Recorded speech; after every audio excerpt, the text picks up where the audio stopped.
ravaging our lands. Brothers fighting against brothers.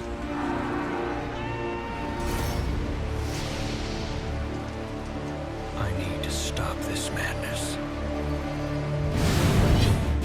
Всем привет, с вами вновь Антон, Самогвинов.ком. Остаются считанные дни до выхода Героев Меча и Магии 7. Продолжение воистину легендарной серии, которой в этом году исполняется целых 20 лет. На Heroes of Might and Magic выросло уже не одно поколение игроков. И все они, конечно же, с лупой смотрят на приближающуюся седьмую часть. Ведь по всеобщему мнению, шестые герои стали провалом.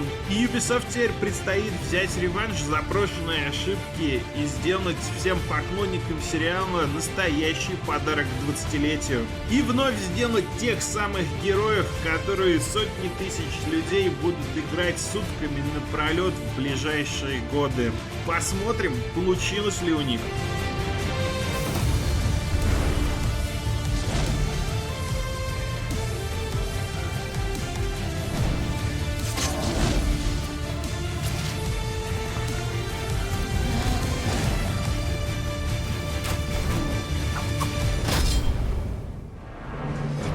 На самом деле, конечно, насчет посмотрим я загнул. Хотелось просто сделать пафосное интро. Ну, просто потому что понять, удались ли Герои 7, получится только через несколько месяцев такой вдумчивой игры, как всегда это бывает с героями. Только тогда будет понятен баланс и все остальное. Но факт остается фактом. Весь этот год Ubisoft очень старались угодить игрокам, убедить их в том, что они взялись за голову, исправляют все ошибки и хотят сделать к 20-летию именно ту игру, которую жаждет видеть армия фанатов. Они провели 2 бета-теста, постоянно проводили опросы у себя на сайте, переделали даже некоторые дизайны в угоду игрокам. Но самое главное, вот это желание видно в самой игре. В основу механики седьмых героев легли 3 и 5 части, которые считаются самыми культовыми, самыми удачными и на самом деле таковыми являются, потому что в остальных героев просто столько никто никогда не играл. В-третьих, играют до сих пор. Лично я в недавнее переиздание не удержался, наиграл несколько десятков часов на айпадике. Ну и что там говорить, третий герой наше все. Ну, нельзя сказать, что Герои 7 это вот прямо Герои 3.5 там с новой графикой. Графика здесь как раз не сильно ушла вперед относительно той же 5 части. Скорее, это микс из лучших идей, из самых разных героев и с некоторыми такими очень осторожными своими инновациями. Ну и понятно почему. Иначе бы возник очевидный вопрос, зачем играть в седьмых героев, если есть все предыдущие. Итак, по сюжету седьмые герои являются приквелом к пятым. После смерти императрицы Миф, а точнее ее убийства, империя находится в состоянии гражданской войны. Все борются за престол, включая герцога Ивана Грифона. И вот перед решающей битвой, когда он уже готов опустить руки, он собирает теневой совет из самых разных фракций и спрашивает, что же делать, продолжать дальше ли битву. И каждый советник рассказывает ему поучительную историю о герое своего народа. Ну и вот, собственно, вот так и будет выглядеть кампания Героев 7. Мы будем участвовать в событиях прошлого за каждую из фракций. За Альянс Света, за непокорные племена орков, за Академию магов, Некрополис, Лесной союз эльфов и темных эльфов из Лиги Теней.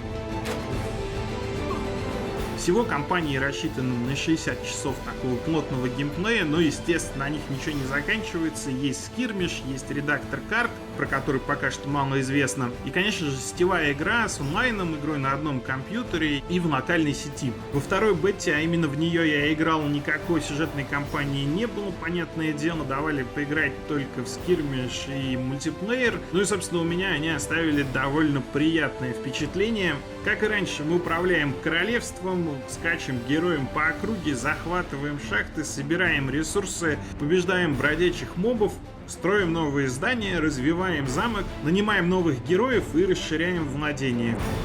Всего героев 6 у каждой фракции, 3 магических, 3 немагических, все с ностальгическими именами.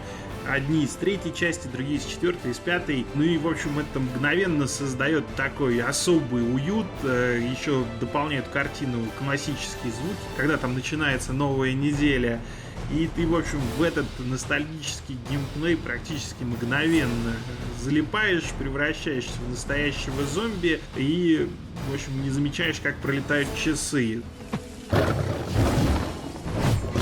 Совсем уж много наиграть в бету у меня не получилось, вышел МГС. Ну, по первым впечатлениям, путешествие в прошлое удалось. Те самые герои с теми же ощущениями. Я даже по привычке, как-то, когда начинаешь в компанию героев играть, очень нерасторопно все делал, потому что компания обычно сначала достаточно простая. Потом вспомнил, что это скирмиш. Вспомнил, когда уже вокруг моих владений тусовалось несколько героев вражеских с отожранными армиями. И, в общем, первый раунд я благополучно слил. Потом уже собрался, более осмысленно начал действовать и, в общем, получил массу фана. Видно, что разработчики из Limbic сами фанаты, и они очень трепетно подошли к наследию. Здесь очень много мелочей, которые вот сделаны в угоду фанатам. Интерфейс, например, перекрашивается как в третьих героях, в зависимости от фракции. Есть постоянные, да, какие-то отсылки к предыдущим частям. Ну и сама механика седьмых героев, она вот плод такого тщательного анализа, выборки различных идей из различных героев. То есть, например, там, да, за основу взяты третьи герои, вернулись из них всякие осадные орудия, палатки и прочее, которые поддерживают тебя в бою. Из пятых героев взято развитие города. Ты не можешь строить, как в третьих, любое здание. Есть у замка уровни, и ты его апгрейдишь, строя новые здания. То есть сначала нужно построить там здание младшего уровня, потом вот перейти уже на следующий. При этом на поздних этапах развития, как в четвертых героях, появляются альтернативные здания, взаимоисключающие питомники существ. То есть у каждой фракции на финальном этапе развития будут две топовые кричи, между которыми нужно выбирать. Экономика очень жесткая, постоянно приходится думать, постоянно искать определенные ресурсы, постоянно делать выбор, пополнить армию или заапгрейдить каких-нибудь существ, которые тебе очень нужны. Все существа нанимаются локально, вернулись караваны, только за караваны нужно платить отдельные деньги. Система развития героев новая, скорее напоминает развитие, такое вменяемое развитие идей шестых героев. Есть радиальное колесо с 12 школами, и по вот этой сфере герой путешествует в своем развитии. Мы можем потратить очко либо на развитие какого-то скилла, либо на открытие нового ранга скилла. То есть они делятся на уровни, и чтобы перейти на следующий уровень, также нужно потратить одно очко. Есть при этом расовые навыки, доступные, да, только определенной фракции. В общем, копаться в этом довольно интересно, но те, кто не хочет делать, те, кто хотят как в старе, как в третьих героях, могут включить рандомную выдачу скиллов, как это было, когда тебе дается несколько скиллов на выбор. И, в общем, разработчики супер аккуратны здесь. С одной стороны, они такие говорят, вот мы придумали новую систему, но если вы хотите пользоваться старой, пожалуйста. Интересное новшество в том, что теперь герои могут быть наместниками, то есть есть у них определенные скиллы, которые влияют на территорию конкретного замка. То есть влияет на прирост существ, на добычу определенных ресурсов. То есть есть такой своеобразный баф территории. Вообще с бафами хорошо, много разнообразия, в том числе с недельными условиями. Иногда бывает так, что наступает новая неделя, на которой там все лучники не могут стрелять, и это становится катастрофой для героя, который специализируется на лучниках. У меня был как раз такой обломный случай, когда я уже готов был сразиться с сильным вражеским героем, шел на него, и тут наступила новая неделя, и выяснилось, что большая часть моей армии просто недееспособна. Но это, в принципе, сподвигает тебя составлять такую разношерстную армию с разными войсками, а не концентрироваться только на том, да, что тебе удобно, нравится и к чему ты привык.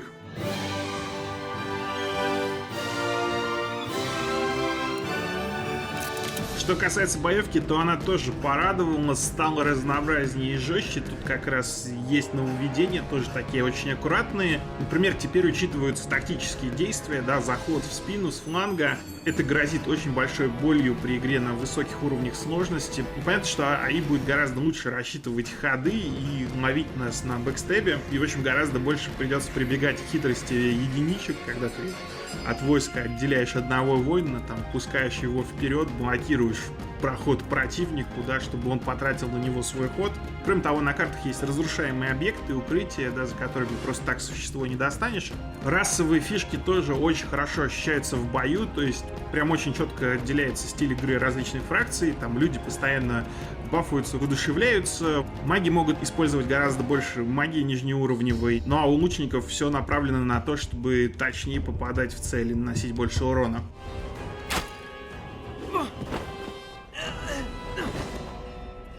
Что касается осад замков, то тут тоже все как в старе, как в третьих героев, без всяких прелюдий, которые, да, там появлялись в последних играх. И еще такое приятное, аккуратное новшество. Есть места, где ты там тактически можешь изменить ландшафт, чтобы просто убить вражеского героя, например, взорвать дамбу и затопить все, что под ней, включая вражеские войска. То есть не то чтобы там какое-то супер нововведение, ну приятно. Глобально там особо на игру не влияет, но интереса добавляет. В общем, пока по первым впечатлениям, единственное, что мне не сильно понравилось, так это, как ни странно, артовая часть. В том, что касается городов, их снова сделали 2D-шными, как в старых героях. Не знаю, чем мне нравилась вот трехмерка из пятой. Мне она очень-очень пришлась в свое время по душе. Здесь же все 2D-шное, пускай анимированное, но вот не знаю, очень странное для Ubisoft, то что арты эти не супер-супер красивые. Они какие-то, ну, обычные. Абсолютно ничем не выделяющиеся, и, по-моему, для героев это фейл. То есть мы привыкли, что, да, в героях все должно быть красиво. Ну а здесь какой-то дженерик. Не очень понимаю, как такое произошло. Видимо, потому что все-таки не сам Ubisoft делал, а сторонняя команда. Ну не знаю, могли бы там, да, к ним своих художников в конце концов заслать, чтобы все было хорошо.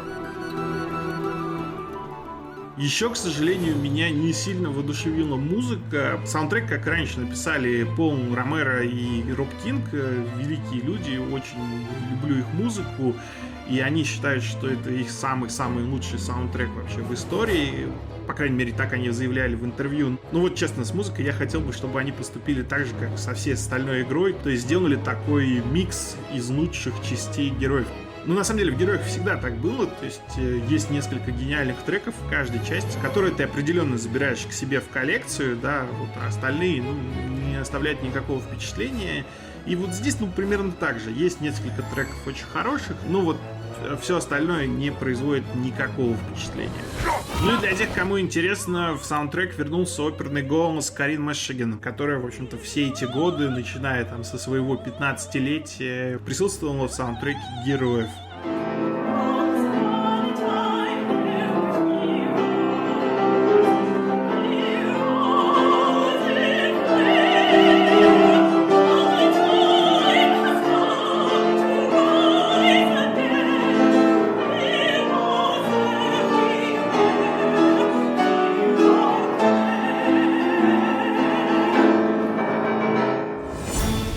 И все, что есть сказать о Героях 7 по первым впечатлениям после беты и нескольких матчей на Gamescom. Как там на самом деле, узнаем в ближайшие дни. Лично я пока настроен с воодушевлением. Главное, что геймплей обладает ровно теми вот ностальгическими качествами, да, которых все ждут. В игру непременно залипаешь, что-то там не нравится, да, какие-то мелочи, но в целом основное, главное, оно сделано. Ubisoft вот этой своей цели по первым ощущениям достиг. Получилось у них сделать вот тех самых героев, при этом не без нововведений, то есть это все выглядит как очень такая грамотная сборка старых идей, плюс аккуратное введение вот своих новых. С одной стороны, очень безопасный подход, с другой стороны, ну, работает. С героями вообще все сложно. Даже оригинальные разработчики из New World Computing, да, и 3DO не могли превзойти свою же третью часть. Все мы помним провал четвертых героев. Ну и похоже, что это приговор вообще истории всей серии. То есть у нас были пятые, которые были как третьи, поэтому всем понравились. У нас были шестые, которые попробовали что-то новое, никому не понравились. Сейчас у нас снова седьмые, которые вот собирают все лучшее из третьих, пятых и даже немного четвертых. Не очень понятно, как сериал будет развиваться вот под таким строгим надзором фанатов. Но похоже, что отмечание вот его 20-летия пройдет удачно и достаточно восторженно. На этом все. Спасибо, что смотрели. Ставьте лайки, если понравилось видео. Больше лайков, больше желания делать новые ролики. Подписывайтесь, если еще этого не сделали. Смотрите распаковку коллекционного издания героев. Ну и увидимся в следующих сюжетах. До встречи!